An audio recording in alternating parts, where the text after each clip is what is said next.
नमस्कार, India news पर हरियाणा विशेष देख रहे हैं आप। आपके साथ मैं अभिषेक पांडे। हरियाणा विशेष में सबसे पहले बात करेंगे संसद के हंगामेदार मानसून सत्र की। सत्र के 8वें दिन भी विपक्ष ने पेगासस जासूसी मामले और कृषि कानून के विरोध में जमकर विरोध किया। विपक्षी नेताओं ने लोकसभा में पर्चे उछाले और संसदीय मामलों में मंत्री प्रहलाद जोशी को निशाना बनाते हुए विपक्षी सांसद ने उन पर कागज और फाइलें फेंकी।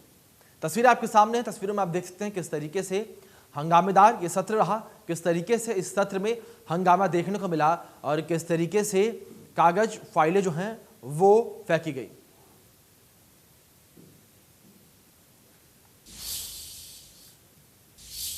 वहीं कांग्रेस सांसद राहुल गांधी और दूसरे विपक्षी पार्टियों के नेताओं ने प्रेस कॉन्फ्रेंस की। इस दौरान राहुल गांधी ने कहा कि विपक्ष की आवाज को संसद में दबाया जा रहा है। हमारा सिर्फ यही सवाल है कि क्या देश की सरकार ने पेगासस को खरीदा है या नहीं, क्या सरकार ने अपने लोगों पर पेगासस हथियार का इस्तेमाल किया या नहीं। वहीं इस पर बीजेपी का जवाब भी तुरंत सामने आया। बीजेपी प्रवक्ता संबित पात्रा ने राहुल गांधी को आड़े हाथों लिया। हमारा सिर्फ एक सवाल है, क्या हिंदुस्तान की सरकार ने पेगासस को खरीदा, हां या ना? क्या हिंदुस्तान की सरकार ने अपने लोगों पर पेगासस हथियार का इस्तेमाल किया, हां या ना? हम सिर्फ ये जानना चाहते हैं।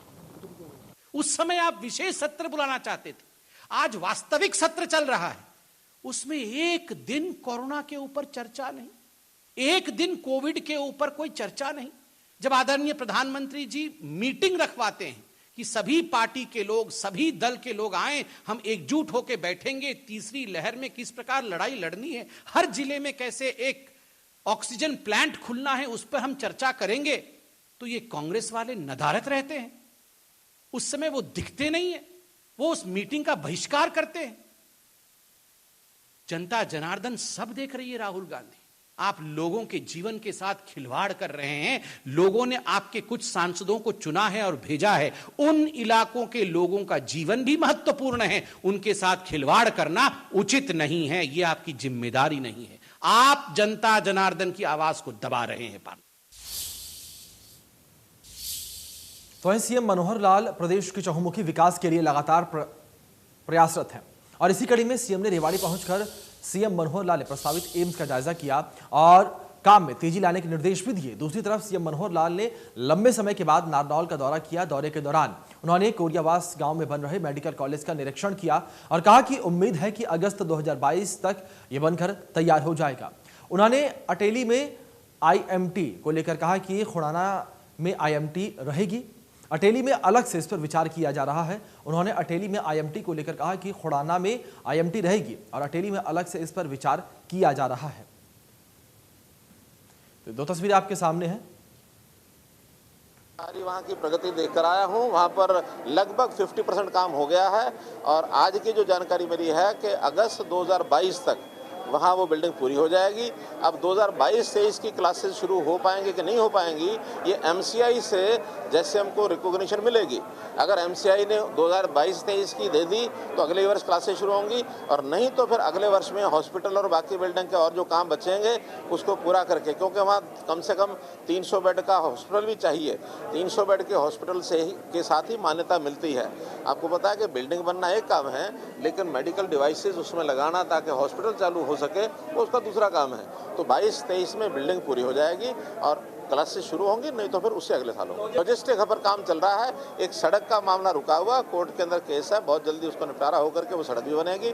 और लॉजिस्टिक हब कितने % हो गया ये अभय सिंह जी? उसका रोड, बिजली पानी सड़क का काम शुरू हो गया। बिजली पानी रोड का सड़क का काम शुरू हो गया है। तो एक बार वेल यानी कहते हैं वेल स्टार्ट इज आफ्टर। तो जो खुडाना वाली IMT है वो तो रहेगी, लेकिन ऐसा नहीं है कि एक जिले में 2 स्थानों पर इंडस्ट्री नहीं हो सकता। HSIDC नई प्लान भी अपनी बना सकता है। उन्होंने जगह बताई है हमको कि वहाँ भी एक 2500 एकड़ जगह है और उसको आखिर इंडस्ट्रियल एरिया जितना ज़्यादा बढ़ेगा उतना हम बढ़ाएंगे, उसमें खुडाना वाली पर असर नहीं जाएगा कोई।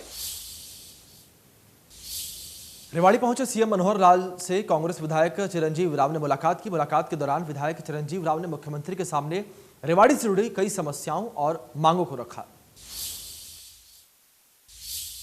प्रदेश का जो मुखिया होता है, आप जानते हैं, वो सभी का होता है, तो उस नाते आज मैं मुख्यमंत्री जी से मुलाकात करी और उनके आगे हमारे विधानसभाएं की समस्या रखी। आप जानते हैं बहुत सारी समस्या शहर के अंदर है, चाहे जो गंदा पानी आ रहा है धारवेड़ा के अंदर भिवाड़ी से, उसका मैंने मसला उठाया।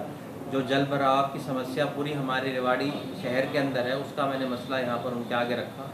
जो लोगों को आए दिन जो जितनी भी समस्या होती है वो उनके आगे मैंने रखी और उन्होंने मुझे विश्वास दिलाया कि जल्द से जल्द उनके ऊपर काम होगा। उसके साथ साथ जो एम्स का एक मुद्दा है सबसे बड़ा, क्योंकि इतने सालों से नहीं बन पा रहा है, उसके लिए मैंने उनको कहा कि उसको भी जल्द से जल्द बनवाना चाहिए और मुख्यमंत्री जी ने कहा कि उसका सारा काम पूरा हो चुका है और बहुत जल्द वो बनेगा। मसानी बराज के लिए भी मैंने उनको कहा और जहाँ तक धारवाड़ा में जो गंदा पानी का मसला है उसके लिए उन्होंने मुझे कहा कि 148 करोड़ का टेंडर जो है मेरे विधानसभा सदन में उठाने के बाद टेंडर फ्लोट हो गया है और उसका काम भी जल्द शुरू हो जाएगा। डिप्टी सीएम दुष्यंत चौटाला ने रोजगार विभाग के अधिकारियों के साथ बैठक की। डिप्टी सीएम ने अधिकारियों को निर्देश दिए कि वे इस तरह का सिस्टम तैयार करें जिससे बेरोजगार युवाओं को उनके स्किल के हिसाब से रोजगार उपलब्ध करवाया जा सके और ये रोजगार उनके घर के आसपास ही हो ताकि पैसे और वक्त दोनों की बचत हो सके। उन्होंने रोजगार पोर्टल पर ग्रेडअप के माध्यम से सरकारी नौकरियों के लिए दी जा रही कोचिंग के बारे में भी जानकारी हासिल की और आवश्यक दिशा निर्देश दिए। उप मुख्यमंत्री ने अधिकारियों को निर्देश दिए कि वे राज्य के सभी सरकारी विभागों से समन्वय स्थापित करके रोजगार पोर्टल पर ऐसा डेटाबेस तैयार करें।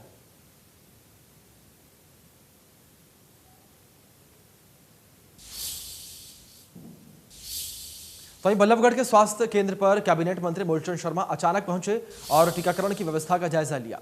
इस दौरान वो काफी देर तक सेंटर पर रहे और लोगों का हौसला बढ़ाया। कैबिनेट मंत्री ने कहा कि शहरवासियों से अपील करते हुए कि लोग ज्यादा से ज्यादा वैक्सीन लगवाएं क्योंकि कोरोना महामारी को हम सबको मिलकर ही मात देनी है। लोगों को कोरोना गाइडलाइन का भी पालन करना है और प्रधानमंत्री की मुहिम को कामयाब बनाना है। आज वैक्सीन की जो शुरुआत सारे हरियाणा में है, बल्लड़ के इस समुदाय भवन में है, आदर्श में, और मेरी लोगों से अपील है ज़्यादा से ज़्यादा वैक्सीन लगाएं और कोविड जैसी महामारी को सबको मात देना है और जो भी सरकार की गाइडलाइंस की पालना करनी है और अपने जो सेंटर पर जो भी लोग हैं इसके प्रति जागरूक होना चाहिए। इस बीमारी को हमें खात्मा करना है।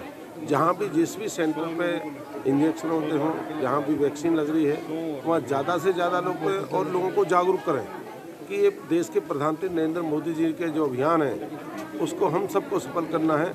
जहाँ देश के प्रधानमंत्री नरेंद्र मोदी, जहाँ दूसरी तरफ 72 प्रधानमंत्री 135 करोड़ में आते हैं, वहीं एक तरफ देश के प्रधानमंत्री नरेंद्र मोदी, ये देश की पॉपुलेशन 135 करोड़ है, उसके लिए जागरूक करने के लिए हम सबको जो एक मुफ्त वैक्सीन केंद्र सरकार की तरफ से, उस अभियान को ज़्यादा से ज़्यादा लोग लाभ लें, ज़्यादा से ज़्यादा इस बीमारी को मात करें।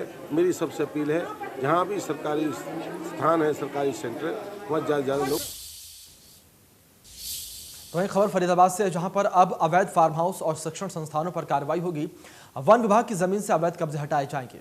500 हेक्टेयर जमीन पर बने फार्म हाउस को तोड़ा जाएगा। प्रशासन की तरफ से 4 दिन का अल्टीमेटम दिया गया है, जिसके बाद जिला प्रशासन अवैध निर्माण को हटाएगा। सुप्रीम कोर्ट ने अवैध कब्जे हटाने के आदेश दिए हैं। PLPA नोटिफाइड एरिया के कब्जे हटाने के आदेश दिए गए हैं। अवैध निर्माण को खुद हटा लें।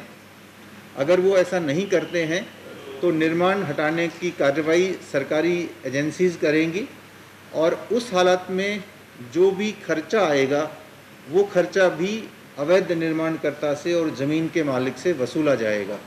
तो ये उन सब लोगों के लिए नोटिस है और अगर इसमें किसी भी तरह की दिक्कत वो करते हैं, अगर किसी भी तरह की लैंड ऑर्डर की सिचुएशन आती है तो उनके खिलाफ कार्रवाई भी होगी। अगर कोई विरोध होता है तो उसमें बिल्कुल स्पष्ट नीति है, जैसा कि खोरी के अंदर भी देखा, FIR लॉज की जाएंगी। तो जो अवैध निर्माण करता हैं उनको खुद अपने निर्माण हटा लेने चाहिए, अदरवाइज़ उनके रिस्क एंड कॉस्ट पे हटेंगे और उनके खिलाफ अगर किसी तरह का भी रेसिस्टेंस आया तो FIR लॉज भी होंगी और बाकी उनको व्यक्तिगत तौर पर लोग जाकर भी उनको बताएंगे। इसके लिए हमने इंटरनली जो तैयारियां थी और किस तरह से हम इसको करेंगे वो हमने फाइनलाइज कर लिया है। तो 3 से 4 दिन के बाद में इन सभी अवैध निर्माणों के खिलाफ कार्रवाई शुरू हो जाएगी। गुरुग्राम, कैथल और गोहाना में बारिश के बाद कई जगहों पर जलभराव हो गया। गुरुग्राम में एक बार फिर से तेज बारिश जलमग्न नजर आया, तो गोहाना में बारिश के चलते पूरे शहर की सड़कों और गलियों में पानी जमा हो गया, जिससे लोगों को आने जाने में काफी परेशानी हुई। अनाज मंडी, रेलवे रोड से लेकर बस स्टैंड तक सड़कें जलमग्न दिखी। कई निचले हिस्सों में तो घरों और दुकानों में पानी भर गया। मौसम विभाग के मुताबिक अगले 3 से 4 दिनों तक इसी तरह बारिश हो सकती है। कुछ ऐसा ही हाल कैथल में भी देखने को मिला, जहां पर हर चौक चौराहे पर लोग जलभराव के संकट से जूझते हुए दिखे। ये 6 तस्वीरें आपके टीवी स्क्रीन पर है, आपके स्क्रीन पर है। आप देख सकते हैं किस तरीके से पंचकुला, कैथल, गुरुग्राम, यमुनानगर, कुरुक्षेत्र और गोहाना में जल जमाव की समस्या लगातार बरकरार है और आम जनों को परेशानियों का सामना करना पड़ रहा है। जहां एक ओर मानसून की वजह से गर्मी से राहत मिली लोगों को, तो वहीं दूसरी ओर मानसून जो है परेशानियों का सबब भी बनता हुआ दिख रहा है।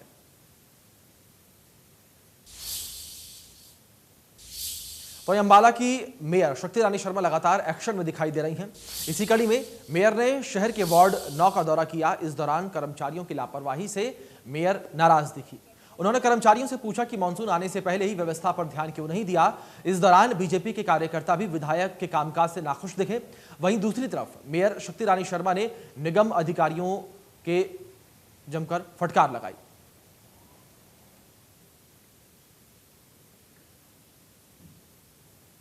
निकाला जाएगा जल्द से जल्द।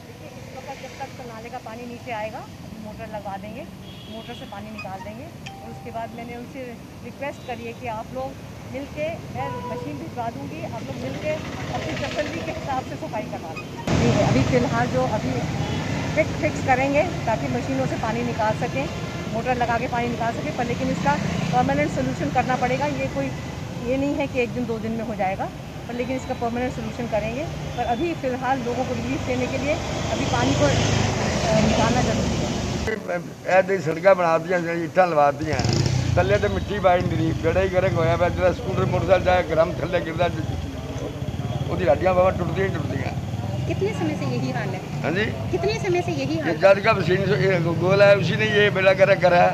हम अभी बीजेपी के बंदे हैं, मैं वैसे बीजेपी क्या करने का जरा मतलब के बेड़ा ही गर्क करते शायद मार जाता बूढ़ा बंदा 10 बजे तो गिरा लगता, टुट्टी होनी मारी। फिर बताओ क्या करें, किसको कहें? कोई सुनता ही नहीं आएगा। 10 बजे जाना क्या कहें उनको? शिकायत कोई सुनता ही नहीं। शिकायत किस चले चलो दफ्तर जाए तो कोई काम नहीं कर, सुन के राजी नहीं है। आप खड्डे देखो ना, बहुत खड्डे। अब उम्मीद है पैसे इकट्ठे करिए, बस हो रहे तो है ही नहीं है। 10 मेयर मैडम यहाँ पर पहुँचे हैं, क्या उम्मीद आपको नजर? अब तो उम्मीद है, नजर आ रही है, तभी तो हम कह रहे हैं। नहीं तो हम बोल ही नहीं सकते थे। हम बोलेंगे तो हमारे पे केस बन जाएगा।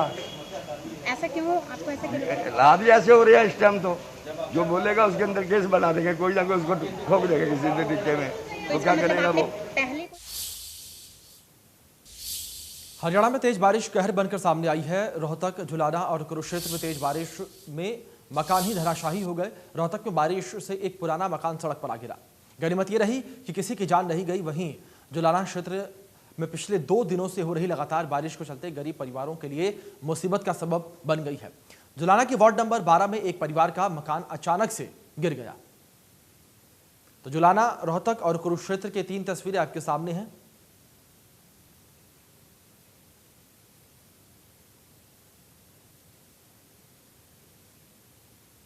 तो आपको बता दें कि बारिश जिस तरीके से लगातार हो रही है, मानसून सामने आया है, तो वहीं लगातार परेशानियां भी लोगों को बढ़ती चली जा रही हैं।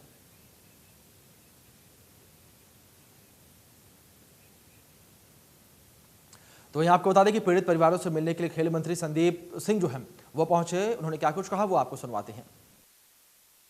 ये लोहार माजरे में डेरा है। इसमें बहुत ही दर्दनाक घटना हुई है सुबह, और इसमें अपनी तरफ से निजी कोशिश में इन परिवार को 2 लाख रुपए दे रहा हूँ, और साथ ही में इनके इलाज के लिए कुरुक्षेत्र बात होती है, कुछ भी दिक्कत आएगी उसके लिए भी मैं तैयार हूँ और मैं आशा करता हूँ कि ये बड़ी जल्दी स्वस्थ हों और अपने परिवार में वापस। अब पेहवा को लेकर देखिए जी, जितना जहाँ जहाँ पानी इकट्ठा होता है, चाहे शहर हो चाहे शहर के साथ में मार्केट हो, तो सभी जगह पर मैंने SDM और हमारे म्यूनसिपल सेक्रेटरी को आदेश दिए हैं कि और पब्लिक हेल्थ के एक्शन हो कि इसमें कोई भी पानी जो है बरसात में जब इकट्ठा हो इमीडिएटली इसको निकाला जाए। उसके लिए मोटर पम्प्स जो वाटर पम्प्स होते हैं वो लगाए गए हैं और साथ ही अगर एक्स्ट्रा की जरूरत पड़े तो उसका भी आदेश दिए। तो वहीं सोनीपत शहर के 2 अलग-अलग रेलवे अंडरपास बारिश के कारण तालाब में तब्दील हो गई हैं, जहां पर सोनीपत के शनि मंदिर रेलवे अंडरपास और जौहरी रोड पर बरसात का पानी भर जाने के कारण वाहन चालकों के लिए मुसीबत बन गया। वहीं स्कूल के बच्चे जान जोखिम में डालकर रेलवे लाइन क्रॉस करते हुए नजर आए, जहां पर सोनीपत में पानी की निकासी न होने के कारण शहर की सड़कें भी नदी बनती हुई नजर आई। ककरोई चौक पर वाहन खराब होने के कारण लोग कई किलोमीटर पानी के बीच में ही पैदल चलते हुए बस स्टैंड पहुंचे। छोटे छोटे बच्चों को लेकर गुजर रही लोगों से पूछा तो उन्होंने बताया कि जिस वाहन में वो आए थे वो खराब हो गया, जिसकी वजह से पैदल ही बस स्टैंड की तरफ जा रहे हैं। तो बदहाल सड़कों की तस्वीर आप देख सकते हैं और किस तरीके से बदहाल सड़कों की वजह से ई-रिक्शा चलते हुए रास्ते पर पलट गया, इसकी तस्वीरें।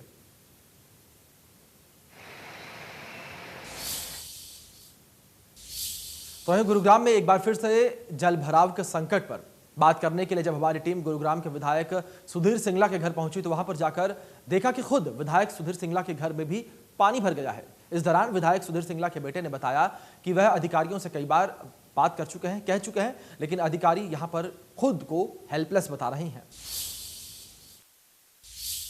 अब तक आपने गुरुग्राम के विभिन्न इलाके देखे, सरकारी अस्पताल देखे, लेकिन तमाम हालात देखने के बाद हम एक कॉलोनी में है और यहाँ हम आए हैं गुरुग्राम के विधायक सुधीर सिंगला से जानने की आखिर क्या कुछ काम किया गया था। सबसे पहले आपको दिखाना चाहेंगे, लेकिन जब यहाँ पहुँचे तो संकट तो विधायक जी के घर में भी है। ये उनके घर के बाहर के हालात हैं और इसी की तस्वीरें इसी तरीके की उनके घर के अंदर भी है।